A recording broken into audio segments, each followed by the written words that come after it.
Price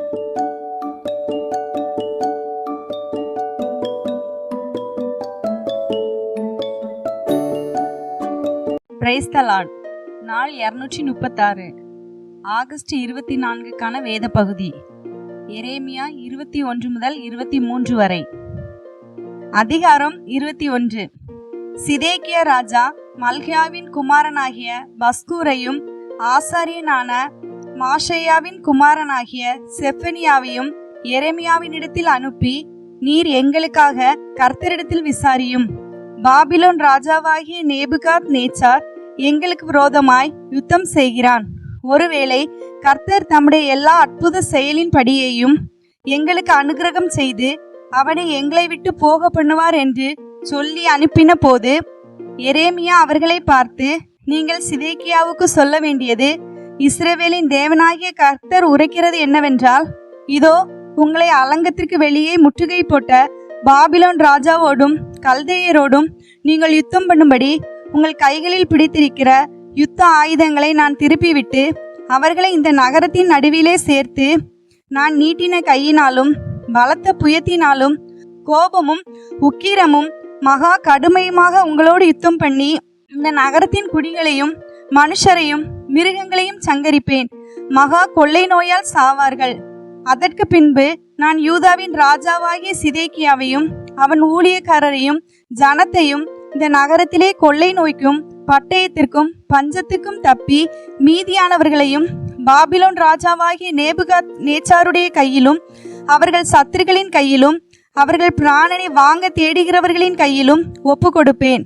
அவன் அவர்களை பட்டய கருக்கினால் வெட்டுவான். அவன் அவர்களை தப்ப விடுவதும் இல்லை, அவன் மன்னிப்பதும் இல்லை, இறங்குவதும் இல்லை என்று கர்த்தர் உரைக்கிறார் என்றான். பின்னையும் அவர் இந்த ஜனங்களை நோக்கி, இதோ நான் உங்கள் முன்னே ஜீவ வழியையும் மரண வழியையும் வைக்கிறேன் என்று கர்த்தர் சொல்லுகிறார். இந்த நகரத்திலே தரிக்கிறவன் பட்டயத்தாலும் பஞ்சத்தாலும் கொள்ளை நோயாலும் சாவான். உங்களை முற்றுகை போடும் கல்தேயர் வசமாய் புறப்பட்டு போய்விடுகிறவனோ பிழைப்பான். அவன் பிராணன் அவனுக்கு கிடைத்த கொள்ளை பொருளை போல் இருக்கும். என் முகத்தை இந்த நகரத்துக்கு ரோதமாய் நன்மைக்கல்ல தீமைக்கே வைத்தேன் என்று கர்த்தர் சொல்லுகிறார். அது பாபிலோன் ராஜாவின் கையில் ஒப்பு கொடுக்கப்படும். அவன் அக்கினியால் அதை சுட்டெரிப்பான் என்று சொல் என்றார். யூதா ராஜாவின் குடும்பத்தாரையும் நோக்கி, கர்த்தருடைய வார்த்தையை கேளுங்கள்.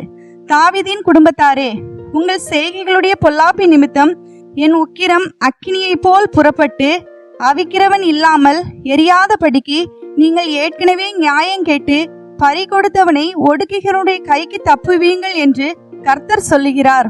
இதோ பள்ளத்தாக்கில் வாசம் பண்ணுகிறவளே, சமனான இடத்தில் கண்மலையாய் இருக்கிறவளே, எங்களுக்கு விரோதமாய் வருகிறவன் யார் என்றும் எங்கள் வாசஸ்தலங்களுக்குள் வருகிறவன் யார் என்றும் சொல்லுகிற உனக்கு நான் எதிராளியாய் இருக்கிறேன் என்று கர்த்தர் சொல்லுகிறார். நான் உங்கள் கிரியைகளின் பலனுக்கு தக்கதாய் உங்களை விசாரிப்பேன். நான் அதன் காட்டிலே தீ கொளுத்துவேன், அது அதை சுற்றிலும் உள்ள யாவையும் பட்சிக்கும் என்று கர்த்தர் உரைக்கிறார் என்று சொல் என்றார். அதிகாரம் 22.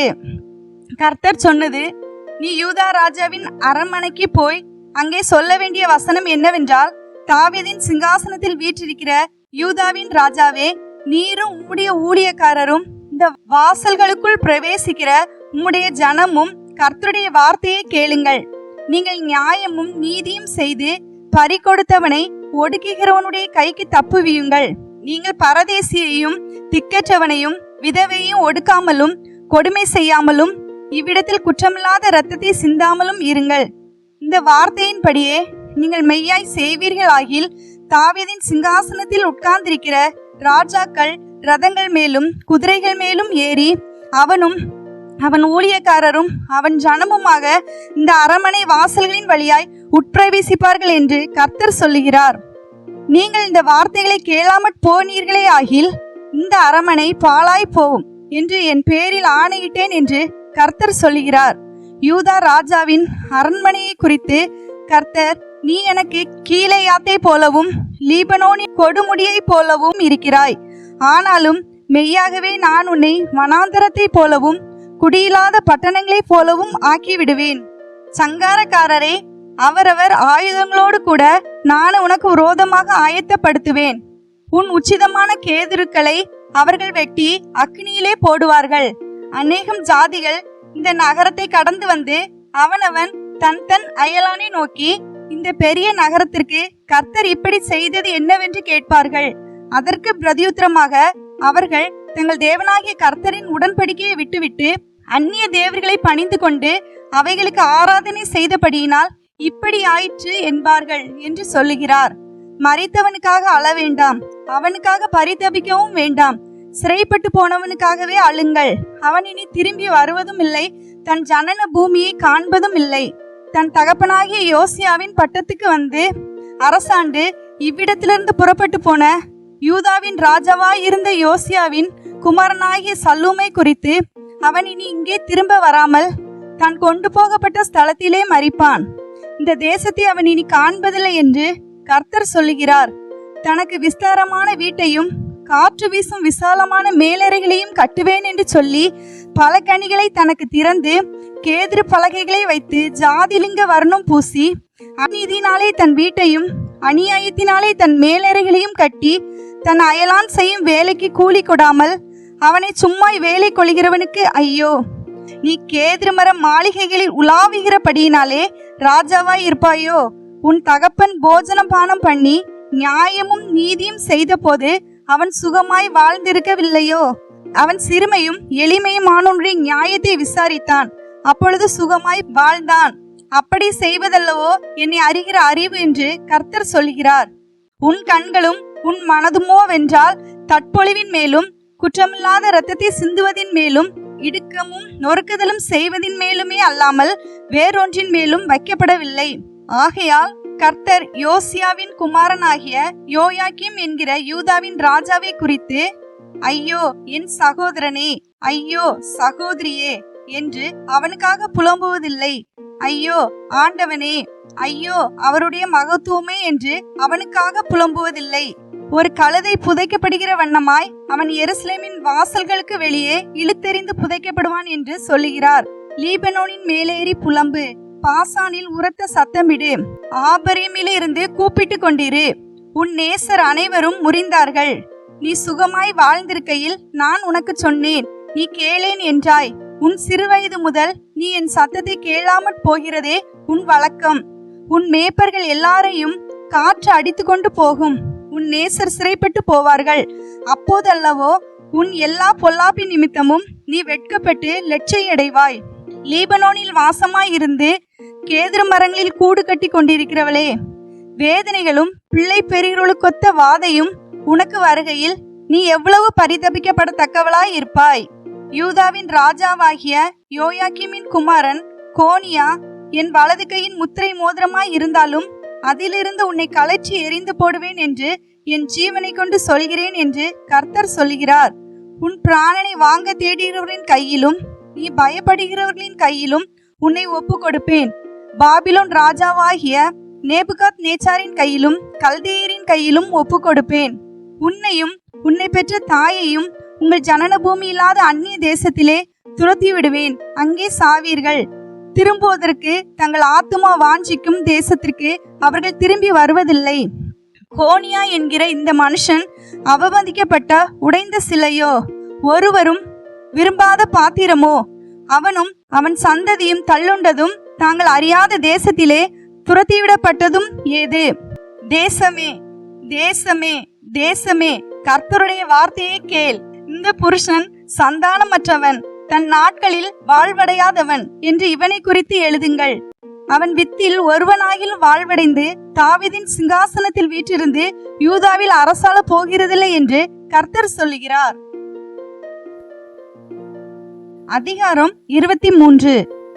என் மேய்ச்சலின் ஆடுகளை கெடுத்து சிதறடிக்கிற மேய்ப்பர்களுக்கு ஐயோ என்று கர்த்தர் சொல்லுகிறார். இஸ்ரவேலின் தேவனாகிய கர்த்தர் தமது ஜனத்தை மேய்க்கிற மேய்ப்பர்களுக்கு விரோதமாய் சொல்லுகிறது என்னவென்றால், நீங்கள் என் ஆடுகளை பராமரியாமல் அவைகளை சிதறடித்து அவைகளை துரத்தி விட்டீர்கள். இதோ நான் உங்கள் பேரில் உங்கள் செய்கைகளின் பொல்லாப்புக்கேற்ற தண்டனையை உங்கள் மேல் வருவிப்பேன் என்று கர்த்தர் சொல்லுகிறார். நான் என் ஆடுகளில் மீதியாய் இருப்பவைகளை துரத்தியிருந்த எல்லா தேசங்களிலும் இருந்து சேர்த்து அவைகளை திரும்ப அவைகளின் தொழுவங்களுக்கு கொண்டு வருவேன். அப்பொழுது அவைகள் பலுகி பெருகும். அவைகளை மேய்க்கத்தக்கவர்களையும் அவைகள் மேல் ஏற்படுத்துவேன். இனி அவைகள் பயப்படுவதும் இல்லை, கலங்குவதும் இல்லை, காணாமற் போவதும் இல்லை என்று கர்த்தர் சொல்லுகிறார். இதோ நாட்கள் வரும் என்று கர்த்தர் சொல்லுகிறார். அப்பொழுது தாவீதுக்கு ஒரு நீதியுள்ள கிளையை எழும்ப பண்ணுவேன்.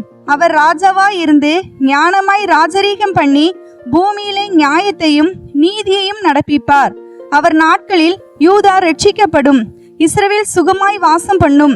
அவருக்கு இடும் நாமம் நமது நீதியாய் இருக்கிற கர்த்தர் என்பதே. ஆதலால் இதோ நாட்கள் வரும், அப்பொழுது இஸ்ரவேல் புத்திரரை எகிப்து தேசத்திலிருந்து அழைத்து கொண்டு வந்த கர்த்தருடைய ஜீவனை கொண்டு சத்தியம் பண்ணாமல் இஸ்ரவேல் வீட்டின் சந்ததியாரை தங்கள் சுய தேசத்தில் குடியிருக்கும்படிக்கு வடதேசத்திலும் நான் அவர்களை துரத்தி இருந்த எல்லா தேசங்களிலும் இருந்து அழைத்து வழிநடத்தி கொண்டு வந்த கர்த்தருடைய ஜீவனை கொண்டு சத்தியம் பண்ணுவார்கள் என்று கர்த்தர் சொல்லுகிறார். தீர்க்கதரிசிகளின் நிமித்தம் என் இருதயம் என் உள்ளத்திலே நொறுங்கி இருக்கிறது, என் எலும்புகள் எல்லாம் அதிருகிறது. கர்த்தர் நிமித்தமும் அவருடைய பரிசுத்த வார்த்தைகளின் நிமித்தமும் நான் வெறித்திருக்கிற மனுஷனை போலவும் மதுபானம் மேற்கொண்டவனை போலவும் இருக்கிறேன். தேசம் விபச்சாரக்காரரால் நிறைந்திருக்கிறது, தேசம் சாபத்தினால் துக்கிக்கிறது. வனாந்தரத்தின் மேய்ச்சல்கள் வாடி போகிறது, அவர்கள் ஓட்டம் பொல்லாதது, அவர்கள் பலன் அநியாயமாய் இருக்கிறது. தீர்க்கதரிசியும் ஆசாரியனும் மாயக்காரராய் இருக்கிறார்கள், என் ஆலயத்திலும் அவர்களுடைய பொல்லாப்பை கண்டேன் என்று கர்த்தர் சொல்லுகிறார். ஆதலால் அவர்கள் வழி அவர்களுக்கு இருட்டிலே சறுக்கலான வழியாயிருக்கும், துரத்துண்டு அதிலே விழுவார்கள். அவர்கள் விசாரிக்கப்படும் வருஷத்திலே அவர்கள் மேல் பொல்லாப்பை வரப்பண்ணுவேன் என்று கர்த்தர் சொல்லுகிறார். சமாரியாவின் தீர்க்கதரிசிகளிலோ மதிக்கேட்டை கண்டேன். பாகாலை கொண்டு தீர்க்க தரிசனம் சொல்லி இஸ்ரவேல் என்னும் என் ஜனத்தை மோசம் போக்கினார்கள். எருசலேமின் தீர்க்கதரிசிகளிலும் திடுக்கிடத்தக்க காரியத்தை காண்கிறேன். விபச்சாரம் பண்ணி வஞ்சகமாய் நடந்து ஒருவனும் தன் பொல்லாப்பை விட்டு திரும்பாதபடிக்கு பொல்லாதவர்களின் கைகளை திடப்படுத்துகிறார்கள். அவர்கள் எல்லாரும் எனக்கு சோதோமை போலும் அதன் குடிகள் கொமோராவை போலும் இருக்கிறார்கள். ஆதலால் சேனைகளின் கர்த்தர் தீர்க்கதரிசிகளை குறித்து, இதோ நான் அவர்களுக்கு புசிக்க எட்டியையும் குடிக்க பிச்சு கலந்த தண்ணீரையும் கொடுப்பேன். எருசலேமின் தீர்க்கதரிசிகளில் இருந்து மாயமானது தேசமெங்கு பரம்பிற்று என்று சொல்லுகிறார். உங்களுக்கு தீர்க்க தரிசனம் சொல்லுகிற தீர்க்கதரிசிகளின் வார்த்தைகளை கேளாதிருங்கள், அவர்கள் உங்களை வீண் பெருமை கொள்ளும்படி செய்கிறார்கள். கர்த்தருடைய வாக்கை அல்ல, தாங்கள் யூகித்த தரிசனத்தை சொல்லுகிறார்கள் என்று சேனைகளின் கர்த்தர் சொல்லுகிறார். அவர்கள் என்னை அசட்டை பண்ணுகிறவர்களை நோக்கி உங்களுக்கு சமாதானம் இருக்கும் என்று கர்த்தர் சொன்னார் என்று சொல்லுகிறதும் அல்லாமல், தங்கள் இருதயத்தின் கடினத்திலே நடக்கிற யாவரையும் நோக்கி உங்கள் மேல் பொல்லாப்பு வராதென்றும் சொல்லுகிறார்கள். கர்த்தருடைய ஆலோசனையில் கூட நின்று அவருடைய வார்த்தையை கேட்டறிந்தவன் யார்? அவருடைய வார்த்தையை கவனித்து கேட்டவன் யார்? இதோ கர்த்தருடைய பெருங்காற்றாகிய கொடிய புசல் புறப்பட்டது, அது துன்மார்க்கருடைய தலையின் மேல் உக்கிரமாய் மோதும். கர்த்தர் தம்முடைய இருதயத்தின் நினைவுகளை நடப்பித்து நிறைவேற்றும் அளவும் அவருடைய கோபம் தணியாது. கடைசி நாட்களில் அதை நன்றாய் உணருவீர்கள். அந்த தீர்க்கதரிசிகளை நான் அனுப்பாதிருந்தும் அவர்கள் ஓடினார்கள், அவர்களோட நான் பேசாதிருந்தும் அவர்கள் தீர்க்க தரிசனம் சொன்னார்கள். அவர்கள் என் ஆலோசனையிலேயே நிலைத்திருந்தார்களே ஆகில், அப்பொழுது அவர்கள் என் வார்த்தைகளை ஜனங்களுக்கு தெரிவித்து அவர்களை தங்கள் பொல்லாத வழிகளையும் தங்கள் செய்கைகளின் பொல்லாப்பையும் விட்டு திருப்புவார்கள். நான் சமீபத்துக்கு மாத்திரமா தேவன், தூரத்திற்கும் தேவன் அல்லவோ என்று கர்த்தர் சொல்லுகிறார். எவனாகிலும் தன்னை நான் காணாதபடிக்கு மறைவிடங்களில் ஒளித்துக் கொள்ள கூடுமோ என்று கர்த்தர் சொல்லுகிறார். நான் வானத்தையும் பூமியையும் நிரப்புகிறவர் அல்லவோ என்று கர்த்தர் சொல்லுகிறார். சொப்பனம் கண்டேன், சொப்பனம் கண்டேன் என்று என் நாமத்தை சொல்லி பொய் தீர்க்க தரிசனம் உரைக்கிற தீர்க்கதரிசிகள் சொல்லுகிறதை கேட்டேன். எது வரைக்கும் இப்படி இருக்கும்? பொய் தீர்க்க தரிசனம் சொல்லுகிற தீர்க்கதரிசிகளின் இருதயத்தில் ஏதாகிலும் உண்டோ? இவர்கள் தங்கள் இருதயத்தின் வஞ்சகத்தையே தீர்க்க தரிசனமாக சொல்லுகிறவர்கள். என் ஜனத்தின் பிதாக்கள் பாகாலி நிமித்தம் என் நாமத்தை மறந்தது போல இவர்கள் தங்கள் அயலாருக்கு விவரிக்கிற தங்கள் சொப்பனங்களினாலே என் நாமத்தை அவர்கள் மறக்கும்படி செய்ய பார்க்கிறார்கள். சொப்பனங்கண்ட தீர்க்கதரிசி சொப்பனத்தை விவரிப்பானாக. என் வார்த்தையுள்ளவனோ என் வார்த்தையை உண்மையாய் சொல்வானாக. கோதுமைக்கு முன் பதர் எம்மாத்திரம் என்று கர்த்தர் சொல்லுகிறார். என் வார்த்தை அக்கினியை போலும் கண்மலையை நொறுக்கும் சம்மட்டியை போலும் இருக்கிறதல்லவோ என்று கர்த்தர் சொல்லுகிறார். ஆகையால் இதோ ஒவ்வொருவராய் தன் தன் அயலாரிடத்தில் என் வார்த்தையை திருட்டுத்தனமாய் எடுக்கிற தீர்க்கதரிசிகளுக்கு நான் விரோதி என்று கர்த்தர் சொல்லுகிறார்.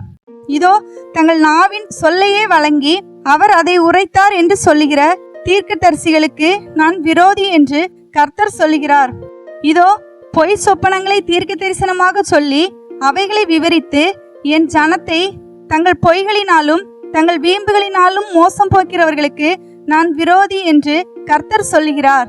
நான் அவர்களை அனுப்பினதும் இல்லை, அவர்களுக்கு கற்பித்ததும் இல்லை, அவர்கள் இந்த ஜனத்துக்கு ஒரு பிரயோஜனமாய் இருப்பதும் இல்லை என்று கர்த்தர் சொல்லுகிறார்.